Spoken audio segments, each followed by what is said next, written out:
அன்னை வீட்டில் பிறந்த தொல்லிப்பும் போகாது இரும்பும் நல்ல குணமதிக மாமருனை கோபுரத்தில் வீட்டிற்கு விநாயகப் பெருமானை கைதொழுதாக்கால் வந்த வினைகள் அகன்றிடும் என்றும் பாலும் தெளிதேனும் பாகும் பருப்பு பிவை நாளும் கலந்துனக்கு நான் தருவேன் கோலம் செய்துங்க கரிமுகத்து துமணியே நீ எனக்கு செங்கத்தமிழ் மூன்று தா தா தா என்று விநாயகப் பெருமானை வணங்க வேண்டும்.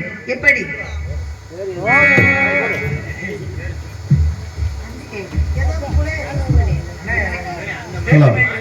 மதுரை மீனா அவர்களுக்கு மதுரை மேகலா அவர்களுக்கு புல்லரை காலனி கிராந்தி சார்பாக பொன்னாடை போட்டு கௌரவிக்கப்படுகிறது.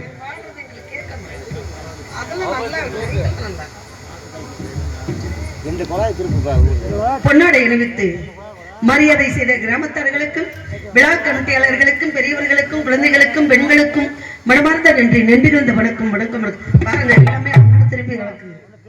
நாங்க பாடுறது எங்களுக்கு கேட்கணும். மைக் நல்லா இருக்கு. ஏதாவது பிள்ளையா திருப்பிங்க எய்தாப்புல இருந்துட்டு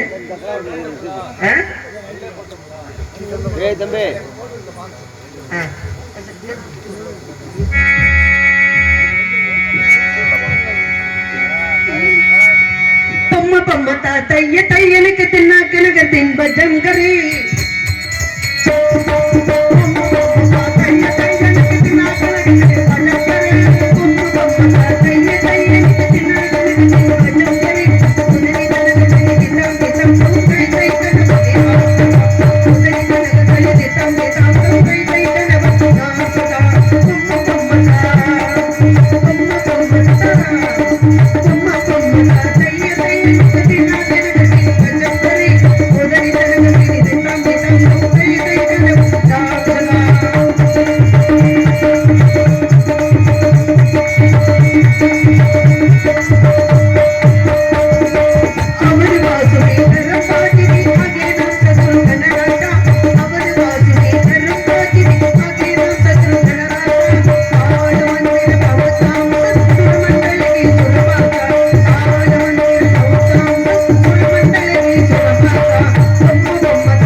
முருகப்பெருமான் அழிக்க முடியாத சூரவதமனை அகங்காரத்தை அனுபவத்தை அழித்து மயிலாகம் சேவலாக வைத்துக் கொண்டு தனிகையிலே அமர்ந்து கொண்டிருக்கின்றார் முருகப்பெருமான். முருகப்பெருமானை வணங்க வேண்டும். முருகப்பெருமானை வணங்கி இந்த இடத்திலே நல்ல காரியங்களை நடத்த வேண்டும் என்பதற்காக இந்த வள்ளியாகப்பட்டவள் அனுதினமும் அவரையே நினைத்துக் கொண்டு அவரையே தேடிக்கொண்டு காலமெல்லாம் வாடிக்கொண்டிருக்கின்றேன். முருகப்பெருமானை வணங்குவோமா?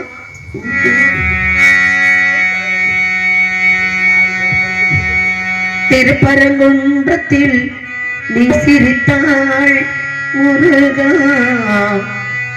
திருத்தணி மலை மீது எதிரொலிக்கும்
வணக்கம் வணக்கம். அம்மையா அப்படி கொண்டு வைத்திருக்க முடியாது.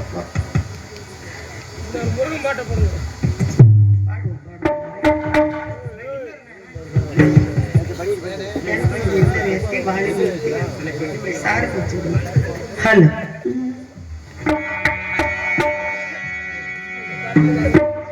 ஆறுமுக சரவணா பரமன் என்ற அருள்கந்தா கடம்பா திருக்குமரா வானவர் குறை தீர்த்த வடிவேலா சூரவதி செய்ய வந்த சுப்பிரமணியா சண்முகா சடாச்சர சக்தி வைந்த சங்கரன் புதல்வா முத்தமிழ் இறைவா ஐங்கரன் பெண் வந்த அன்பு முருகா அறுவரை அருள்பால் உண்ட கார்த்திகையா என்னால் உன்னை வணங்கிக் கொண்டிருப்பேன். இந்த வள்ளிக்கும் என்ன ஆட்டு மக்களுக்கும் கல்வி செல்வம் வீரம் அள்ளி அனைத்தையும் வழங்க வேண்டும் என்று முருகப்பெருமானை எப்படியெல்லாம் வணங்கினோமோ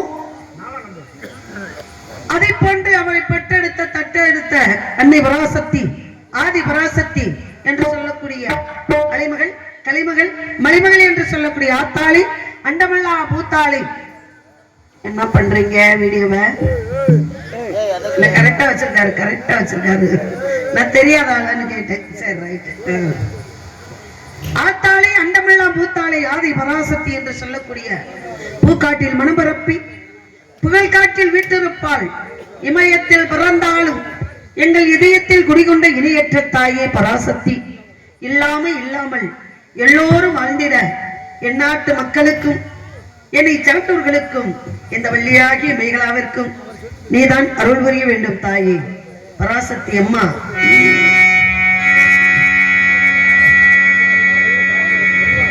முத்துமாரி அம்மனுக்கு திருநாளா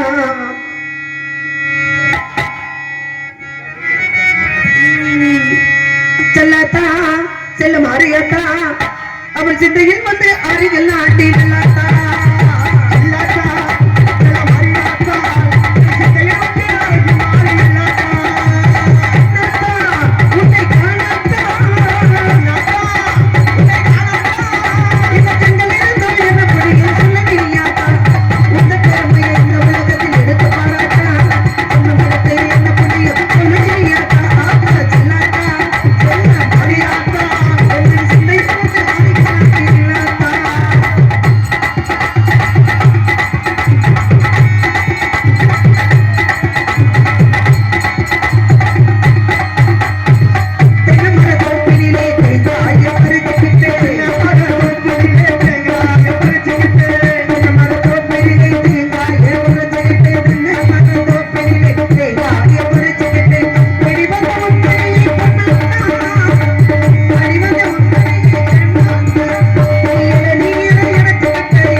நன்றி கலந்த வணக்கம்.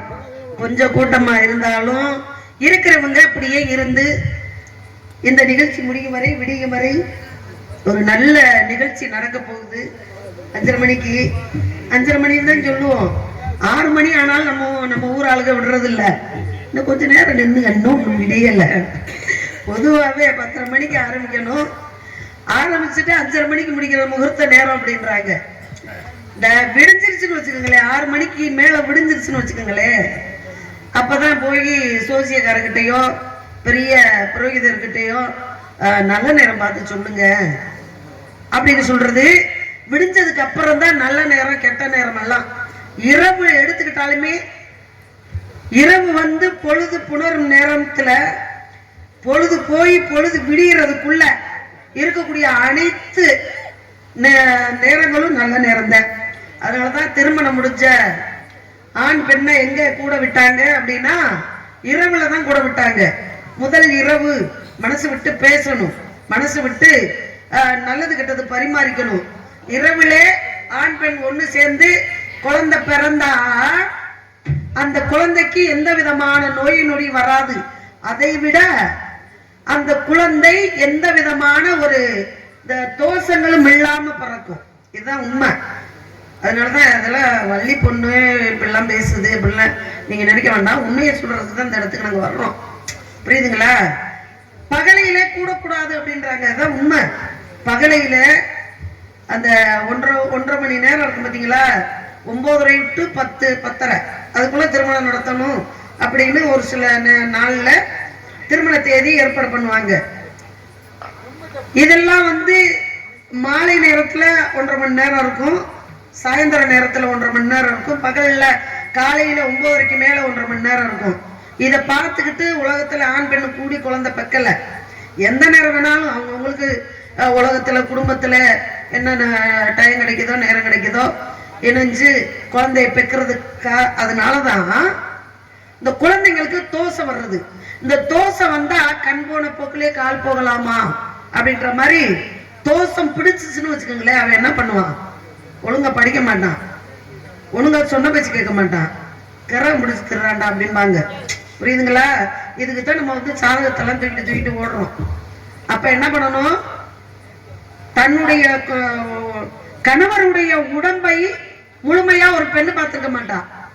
மனைவியுடைய உடம்பை முழுமையாக அந்த காலத்துல தாத்தாலாம் பார்த்துக்க மாட்டாங்களாம். அப்படியெல்லாம் சேர்ந்து 1 பிள்ளை 2 பிள்ளை பக்கல 12 பிள்ளை 15 பிள்ளை பெத்தாங்க. முழுமையா உடம்பே பார்க்க மாட்டாங்க. இதெல்லாம் பெரியவங்க அந்த காலத்துல எழுதி வச்சிருக்காங்க, ஏட்ல சொல்றது உண்மை. அப்படியெல்லாம் இருக்கிறது எதுக்காக அப்படின்னா, இந்த பகல் நேரம் என்று சொல்லக்கூடியதை தவிர்த்து இரவிலே ஆண் பெண் கூடி குழந்தைகள் பிறந்தால் எந்த விதமான தோஷமும் இல்லாம அந்த குழந்தைகள் சீரோடும் சிறப்போடும் வாழும். அதனால எல்லாமே இரவுல வச்சுக்கோங்க, எதுவுமே பகல்ல வச்சுக்காதீங்க. அது நல்லது இல்லை, உண்மையிலே நல்லது இல்லை. ஆகையினாலே முருகப்பெருமானும் இந்த வள்ளிக்கும் 5:30 மணிக்கு விடியறதுக்குள்ள பிரம்ம முகூர்த்தத்துல திருமணம் என்று நடக்க போகுது. நீங்க எல்லாம் வந்திருக்கிறீங்க. ஆமா, இப்பதான் எங்களுக்கு சாப்பாடு ஹோட்டல்ல சொல்லியிருக்கீங்க. காலையிலயாவது நல்ல சைவ சாப்பாடு போடுங்க, திருமணம் முடிஞ்சு சாப்பிட்டு போயிருவோம். சரிங்களா? மொய்யை தூக்கிட்டு போயிருவோம். இருக்கட்டும், பரவாயில்லை. ஆகையினாலே முருகன் இங்கு வர வேண்டும், இந்த வள்ளிக்கு மணமாலை தர வேண்டும். எப்பொழுது வருவார், எப்பொழுது வருவார்? என் மனசுல ஆசையை விதைச்சிருக்கிறாரு. நான் விவரமா சொல்லணும்னு நினைச்சிருக்கேன், வந்திருக்கேன். உங்களை சொல்லணும் அப்படின்னு நினைக்கிறேன். 1 வயசுல இல்ல, 2 வயசுல இல்ல, 5 வயசுல. எப்பேற்பட்ட தெரியுங்களா?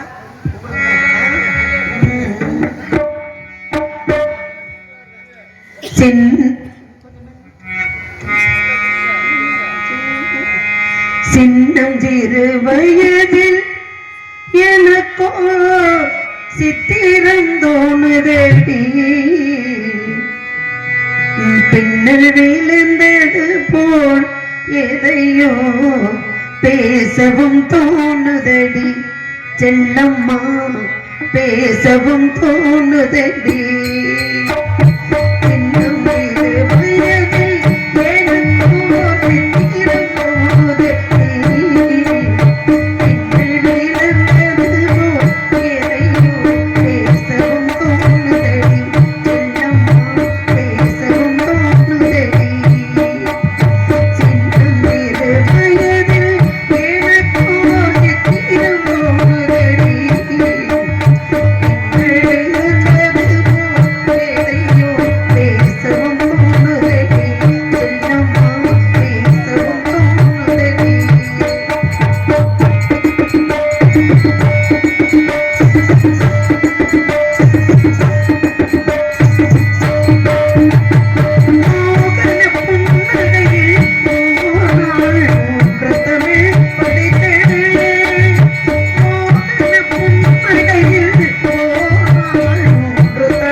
பாடியிருக்கேன்.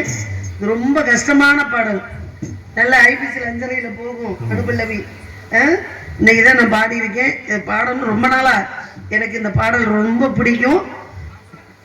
இந்த ஊர்ல பாடினது ரொம்ப நான் பெருமையா நினைக்கிறேன். இந்த பக்க மேளம் உங்ககிட்ட பாடி, ஏன்னா ஒன்றும் சொல்ற மாதிரி இல்லை, ஆனா அருமையா வாச்சிங்க. ரொம்ப நன்றிங்க, உண்மையிலே நன்றி, ரொம்ப சந்தோஷம். ஆகையினாலே ஆமாங்க, நல்லா வாச்சாங்கல்ல. கஷ்டமான பாடல்ல பழைய பாடல் இருக்கு, புது பாடல் இருக்கு, நடுத்தரமான பாடல் இருக்கு. உட்கார்ந்து இருக்கிறவங்கெல்லாம் பெரியவங்களாம் உட்கார்ந்து இருக்கிறீங்க, இளைஞர்களை காணா. ஏன்னா 1.5 லட்சம் ரூபாய் 2 லட்சம் ரூபாய்க்கு ஆடல் பாடல் வச்சிருந்தா எள்ளு போட்டா எள்ளு எடுக்க முடியாது, அப்படி கூட்டம் உட்காந்துருக்கும். இடையே ஏன்னா அப்பாவுக்கு தெரியும், அப்பா இங்கெல்லாம் அடிக்கடி வர்றவங்க. அப்படி இருக்கும் பொழுது இந்த நாடகங்கள்ல சொந்தமா மேக்கப் பண்ணி சொந்தமா பாருங்க, தலையெல்லாம் வலிக்குது, அதெல்லாம் வச்சு வரணும். அதனால்தான் காலைல நீங்க காசு வாங்குவீங்க. எனக்கு என்னன்னா நாங்க சுடிதார சேலையை கட்டிக்கிட்டு வந்தா தருவீங்களா? என்னைக்கு நம்ம என்ன வேடமிடுறோமோ அந்த வேடத்தோட முறையா வந்தா தானே நல்லா இருக்கும். ஆகையினால இப்படி கஷ்டப்பட்ட எங்களுடைய நாடக கலைஞர்களை எல்லாம் கொஞ்சம் பேர் தான் பாக்குறீங்க அப்படின்றதுல வருத்தம்லாம் இருக்கு. இருந்தாலும் நீங்க தான் ஒரு வீடு பலமாக இருக்க வேண்டுமானா அஸ்திவாரம் பலமாக இருக்க வேண்டும் அப்படின்னு சொன்னாங்க. அஸ்திவாரமா இருக்கக்கூடியது யாருங்க? நம்மளுக்கு காலையில ரூபா தரது யாரு? யார் தருவா? ஊர்க்காரவன் மொத்தமா சொல்ல முடியாது இல்ல, பெரியவங்க தான் தருவாங்க. இளைஞர்களை கூப்பிட்டு கேட்க போறது இல்ல, நம்ம அவங்க கொடுக்க போறது இல்ல. ஏன்னா பெரியவங்க தான் அந்த வீடு பலமா இருக்குன்னா பெரியவங்க தான் அஸ்திவாரம். இந்த பெரியவங்க சின்னவங்களுக்கு எடுத்து சொல்லி திருவிழாவில் எவ்வளவு கஷ்டப்படுறோம், எவ்வளவு கலைஞர்களை கூட்டிட்டு வந்து திருவிழா நடத்துறோம். மேய்ச்சட்டுக்காருக்கு பணம் கொடுக்கணும், கொட்டை போடுறவங்களுக்கு பணம் கொடுக்கணும், நாடகக்காரர்களுக்கு ரூபா கொடுக்கணும், சாப்பாட்டுக்கு ரூபா கொடுக்கணும். எவ்வளவு கஷ்டம். வீட்டுக்கு தலைக்கு இவர் 1000மோ 500ஓ 5000மோ 2000மோ வரி எடுக்கணும். இப்படி எவ்வளவு வேலை இருக்கு.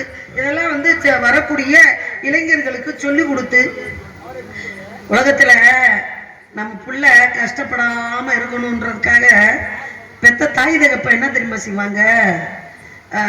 அவன் முன்னாடி பாசத்தை கொட்டி கொட்டி கொட்டி கொட்டி காட்டுவாங்க. நல்ல பாசப்பா. அந்த தாய்மார்கள் என்ன பண்ணுவாங்க தெரியுங்களா? பாப்பா அம்மாவுக்கு தண்ணி முருடா அப்படிம்பாங்க. மயனை கூப்பிட்டு அப்பா அப்பா என்ன பண்ணுவாங்க? அப்பா தண்ணி முறியா அப்படிம்பாங்க. சாமி சாமி இந்த வேலையை முடிச்சுட்டு வாடா அப்படிம்பாங்க. யாரு? தகப்ப செல்லம்மா. அவன் என்ன பண்ணுவான் தெரியுங்களா? அவன் வந்து புள்ள வந்து தாய் தகப்ப வந்து புள்ள மாதிரி அவனை கெஞ்சுறதும், அவன் தாய் தகப்ப மாதிரி போங்கப்பா போங்கம்மா அப்படின்ட்டு போறதும் இப்படி இல்ல. பிள்ளைக்கு நம்ம வந்து வீட்டுல ஆதார் கார்டு யார் பேர்ல இருக்கு, ரேஷன் கார்டு யார் பேர்ல இருக்கு, தலைவன் தலைவி ஒண்ணு அம்மா பேர்ல இருக்கும், இல்லாட்டி அப்பா பேர்ல இருக்கும். அப்ப வீட்டுல இருக்கக்கூடிய தாய் தகப்பன் வந்து ஆர்டர் போடணும் பிள்ளைக்கு. பிள்ளையா இருந்தாலும் அது பையனா இருந்தாலும் பொண்ணா இருந்தாலும் குமரியா இருந்தாலும் இந்த வேலையை செஞ்சு முடியும், இந்த வேலையை நீ செய்யணும். தண்ணி போய் தூக்கிட்டு வா, இந்த சோத்தை வடி, இந்த வாசலை போட்டு இந்த மாட்டை கொண்டு போய் அங்க தரையில கட்டிட்டு வா அப்படின்னு தாய் தகப்ப வந்து கெஞ்ச கூடாதுங்க. பிள்ளைங்களுக்கு ஆர்டர் போடணும். மனசுல பாசத்தை வச்சுட்டு ஆர்டர் போடுங்களே. அந்த தண்ணி மோருமா அப்படி சொல்லணும்ப்பா, தண்ணி மோருப்பா அப்படி சொல்லக்கூடாது. அந்த தண்ணியை மோருமா, அந்த ஒரு குடம் தண்ணி போய் எடுத்துருவா, இப்படி ஆர்டர் போட்டு பாருங்களேன். பிள்ளைங்க அப்படியே பயப்படுங்க. நமக்கு பாசத்தெல்லாம் மனசுல வச்சுக்கணும். பிள்ளைங்களுக்கு என்னைக்குமே தாய் தகப்பே பாசத்தை மனசுல வச்சுக்கிட்டு பிள்ளைங்களுக்கு ஒரு முன்னோடியாக, பிள்ளைங்களுக்கு ஒரு குருவாக, ஒரு ஆசிரியராக இப்படி இருந்து பாருங்களேன். பிள்ளைங்க சொன்னபடி கேட்கும்.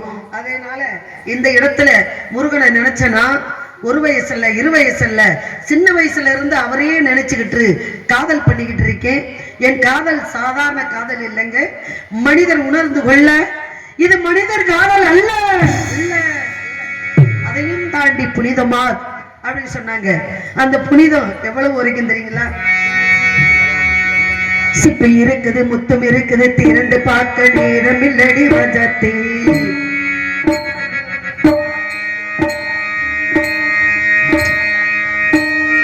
சிப்பி இருக்குது, முத்தம் இருக்குது, திரண்டு பார்க்க நேரம் இல்லடி வஜத்தே.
அமிலோ அமோதோ கவியோ இருக்குது மோகம் இருக்குது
சந்தங்களில் மனதை நீ அறிய நான் உரைத்தேன் சிப்பி இருக்குது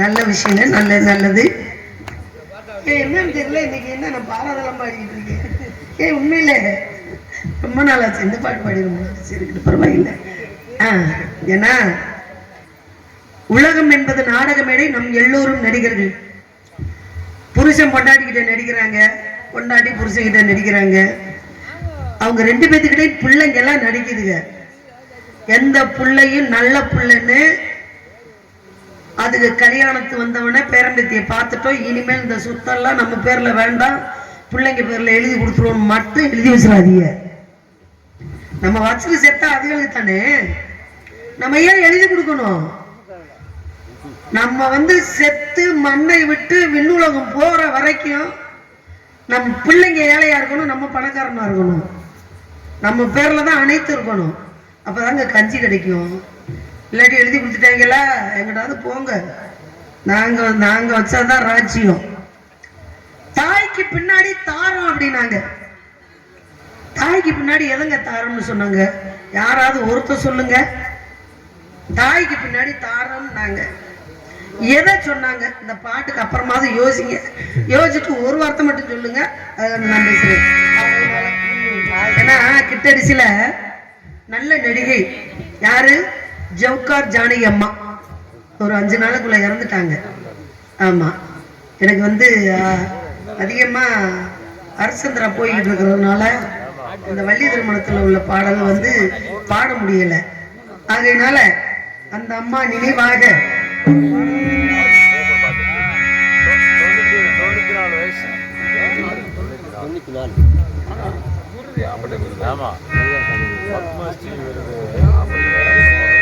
பொன்னி ஒன்று கேப்பே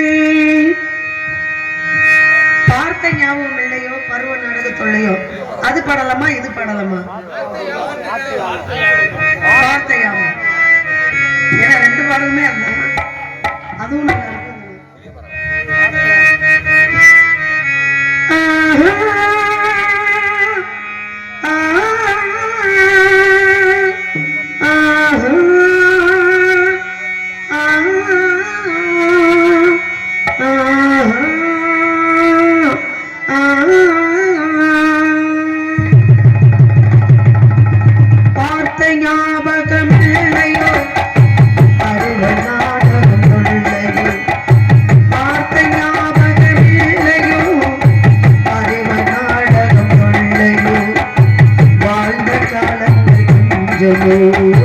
மறந்ததோ இந்த நெஞ்சமோ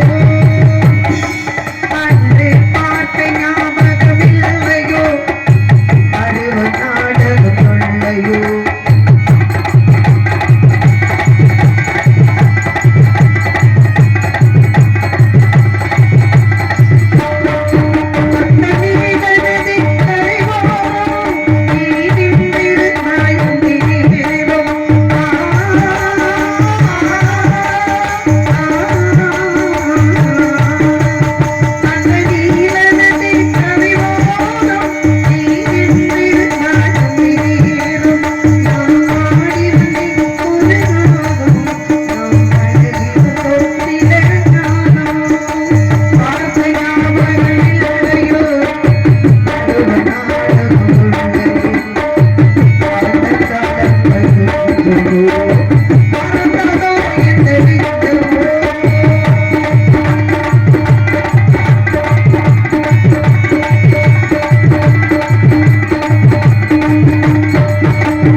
கலந்த வணக்கம், நன்றி கலந்த வணக்கம்.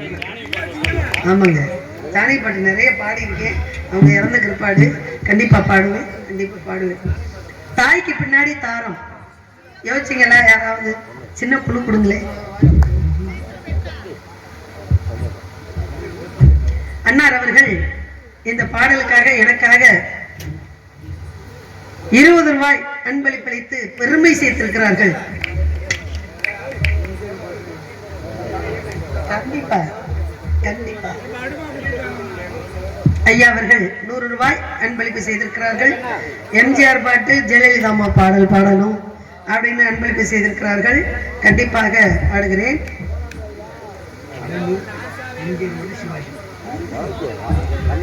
பழனி அவர்கள் எம்ஜிஆர் பாடல், சிவாஜி பாடல் பாடல்களை பாட வேண்டும் என்று அன்னார் பழனி அண்ணா அவர்கள் 100 ரூபாய் அன்பளிப்பு செய்திருக்கிறார்கள். அவர்களுக்கும் அவர்களுடைய குடும்பத்தார்களுக்கும், அன்பளிப்பு செய்த அனைவருக்கும், அவர்களுடைய குடும்பத்தாருக்கும், அதை காது குளிர கேட்டுக்கொண்டிருக்கின்ற மக்களுக்கும், என்னை சான்றோர்களுக்கும் என்னுடைய கலைக்குழுவின் சார்பாக நன்றி நன்றி கலந்த வணக்கம் வணக்கம் வணக்கம் வணக்கம்.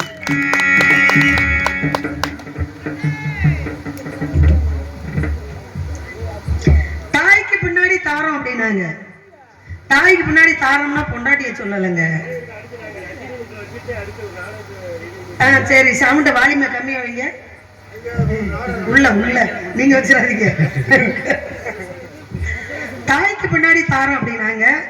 தாய்க்கு பின்னாடி பொண்டாட்டி அப்படின்றது உண்மைதான், மனைவி அப்படின்றது உண்மைதான். ஏன்னா தாய்க்கு அப்புறம் தன்னுடைய உடலை முழுமையாக எந்த இடத்துல இடத்துல எந்த ஒரு பொண்ணு பொடி இருந்தாலும் அதை கூச்சமில்லாம பார்த்து கணவருக்கு பணிவிடை செய்வது மனைவி மட்டும்தான். அது இல்லைன்னு யாரும் மறுப்பதற்கு அல்ல. அதனால நம்மளுடைய மாமியாவும் அவங்க மாமியாவுக்கு மருமகளா இருந்து வந்தா, அவங்க மாமியா இறக்கும் வரை அவங்க எந்தெந்த இடத்துக்கு எப்பப்ப போகணுமோ போக முடிகிற வரைக்கும் போறது. அதுக்கப்புறம் இதுக்கு மேல என்னால முடியலடா மகனே, மருமகளும் நீயும் இந்த உள்ள சத்தம் போடாதீங்கண்ணே. ஏன் இப்படி உள்ள சவுண்ட் குறைங்க.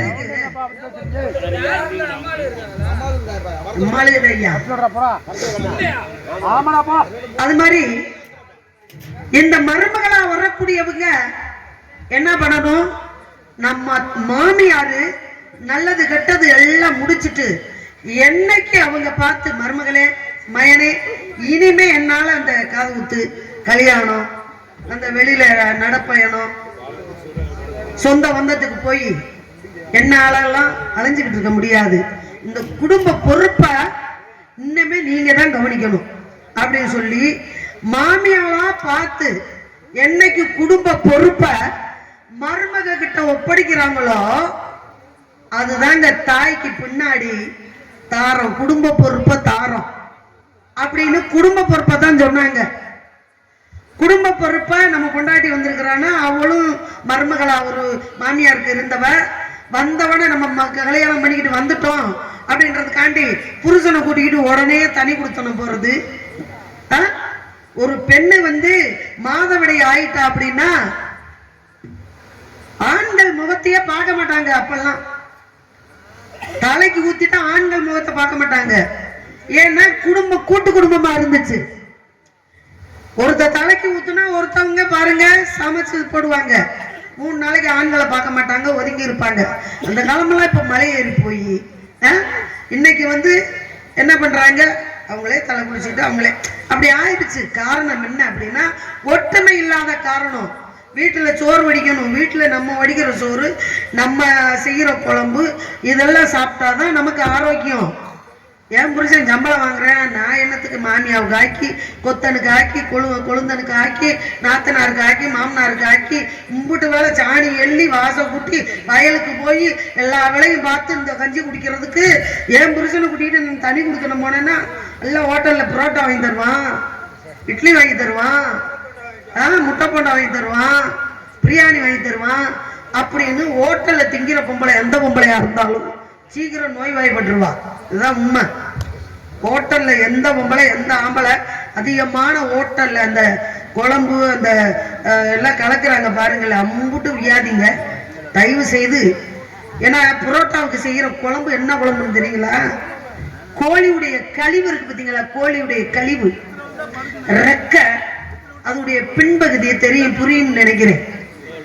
இந்த காலு அதனுடைய தோல் இது பூரா ஒதுக்கி வச்சிருவாங்க ஹோட்டலுக்காக.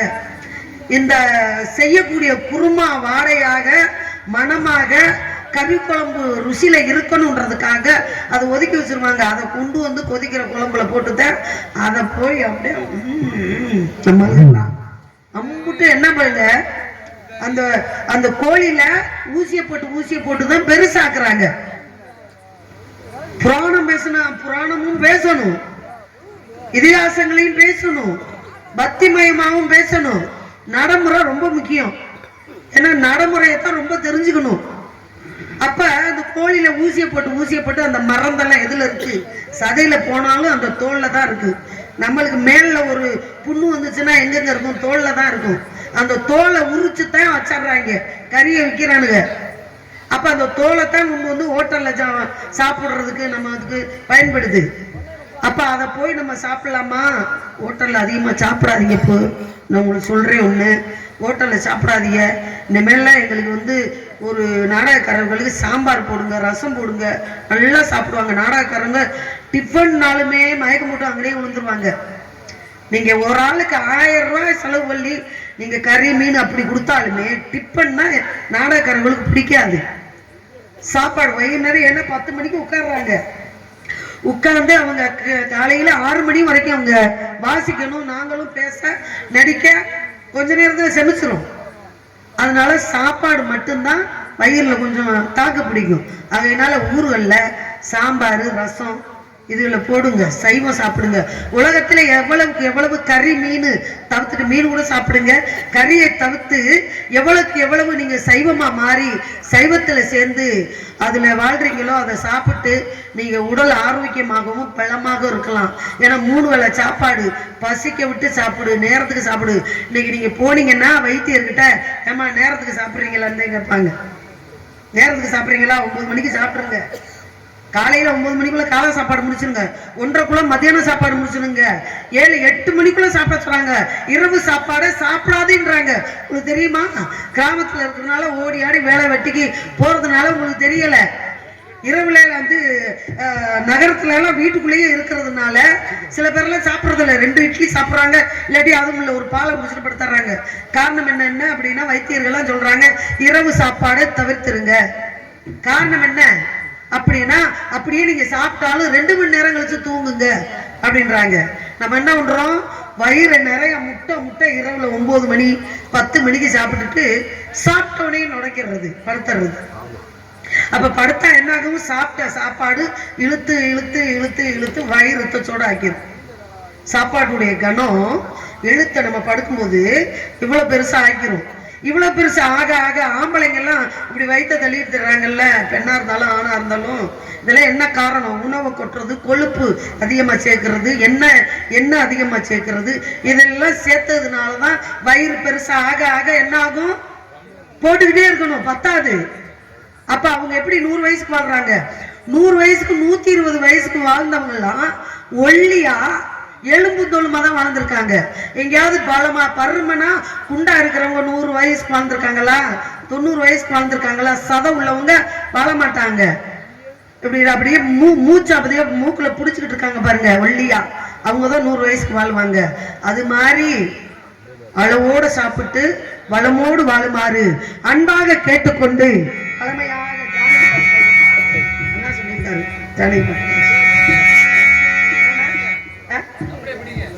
புடிங்கவா பாட்டையா?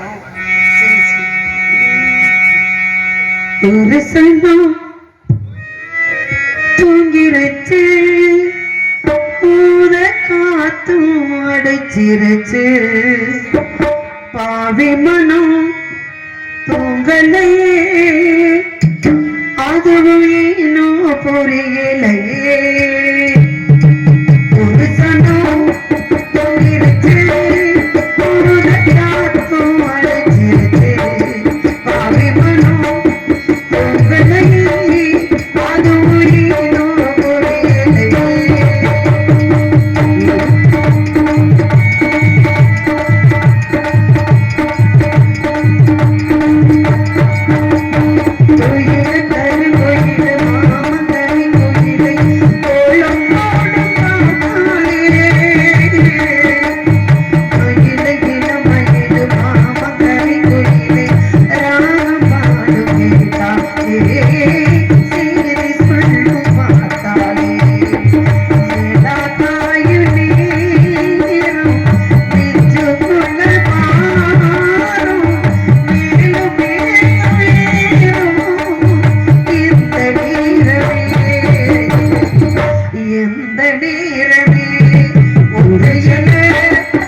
பாடல் பாடுறேன், அம்மா பாடல் பாடுறேன், வந்து நந்தவனத்துல கண்டிப்பா பாடுவேன். ஆமா, அதுக்கு முன்னாடி முருகப்பெருமான் யாரு கூப்பிட்டாலும் வரமாட்டாருங்க. முருகனை வந்து பெண்கள் கூப்பிட்டா உடனே போவாரு. அவர் ஏன் கேரளாவை பாடுற பார்த்து திரும்பிக்கிட்டு இருக்காரு? ஏன் திரும்பிக்கிட்டு இருக்காரு? பழனியிலே கேரளா பெண்கள் தான் முழு முழு முழு முழு முழுன்னு அழகா இருக்காங்க. முழு முழு முழு முழு நல்ல எண்ணெய் தேங்காய் எண்ணெயாவது நம்ம தாங்க ரீபண்ட் ஆயில், பாம் ஆயில், நல்லெண்ணெய். நல்லெண்ணெய் நல்லதுதான், ஆனா அவங்க எல்லாமே தேங்காய் எண்ணெய் தான். அரிக்கிறது, பொரிக்கிறது, சாப்பாடு குடிக்கிறது, எல்லாமே தலைக்கு தேய்க்கிறது எல்லாமே தேங்காய் எண்ணெயில. ஏன்னா அங்கதான் வந்து தென்னை மரங்கள் அதிகமாக. அதுக்கு காரணம் என்ன அப்படின்னா குளிர்ச்சியான பகுதி. நல்லா பாருங்களேன், வெள்ளைக்கார ஆண்டான் நம்ம நாட்டை அப்படின்னு நம்ம சொல்றோம். வெள்ளைக்காரன் எல்லா நாட்டையும் ஆண்டுட்டு கடைசியில வெப்பமான நாட்டை நம்மளுக்கு கொடுத்துட்டு போயிட்டான். புரியுதுங்களா? கேரளா கொடுத்துருக்கணும்ல, பரவாயில்லங்க. தமிழ்நாடு என்றால் தமிழுக்கே பெருமை. முத்தமிழ் என்று சொல்லக்கூடிய முருகப்பெருமானுக்கு பெருமை. என்ன அப்பேற்பட்ட தமிழ். எஸ், இப்பதான் பாடுனேன், நான் பாடுவேன், கண்டிப்பா பாடுவேன். ஆகையினாலே தமிழுக்கு தமிழ்நாட்டுல பிறந்தது நம்மளுக்கு சந்தோஷங்க. நம்ம என்னங்க, நம்ம நாட்டுல மரம் செடி கொடி நம்ம வைப்பங்க. ரோடு கண்ட இடமெல்லாம் இந்த பாருங்க, இந்த ஊர் பிரசிடண்ட், இந்த ஊரு கவுன்சிலர், இந்த மாதிரிலாம் இருக்காங்கல்ல. நம்ம ஊருக்கு நம்ம தான் புளியங்க மரம் வச்சுக்கணும். புரியுதுங்களா? புளியங்க மரம் எல்லாம் இருந்துச்சு, புளிக்கு தட்டுப்பாடு இல்லை, அதுக்கு ஊரா பைபாஸ போட்டு வெட்டுனாங்க. இப்ப வந்து காத்து எங்க இருந்து வரும், மழை எங்க இருந்து பெய்யும்? ஒரு 15 வருஷத்துக்குள்ளதான் அதிகமான பைபாஸ் நம்ம தமிழ்நாட்டுல. அப்ப அங்க இருந்த மரம் செடி எல்லாம் வெட்டிட்டாங்க. வெட்டுனா நம்ம என்ன செய்யணும்? திருப்பி வைக்கணும். அதை வச்சிருக்காங்களா? அப்படி வைக்கல அப்படின்னா நம்ம ஊரு நம்ம எல்லாம் எங்க வரைக்கும் இருக்குதோ அந்த ரோடுக்கு பக்கத்துல நம்ம மரம் வைப்போம். வைங்கய்யா, வச்சா நல்லது தானே.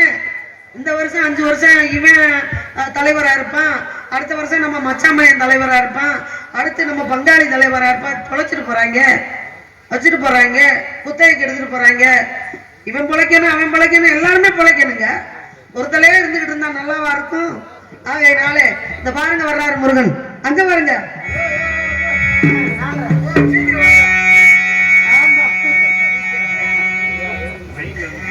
மன்னப்பன் வந்தானடி தோழி,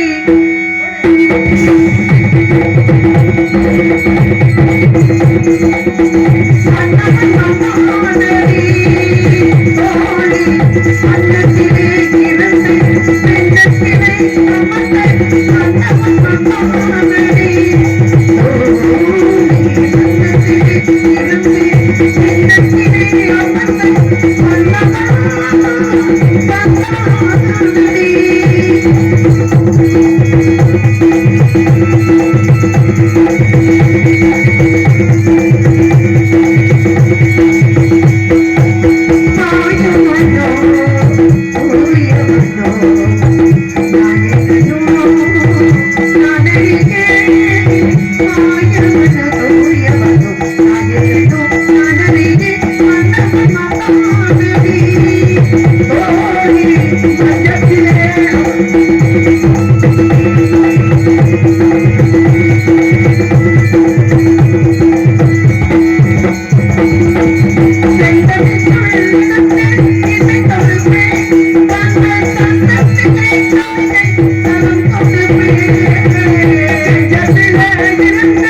தலைவா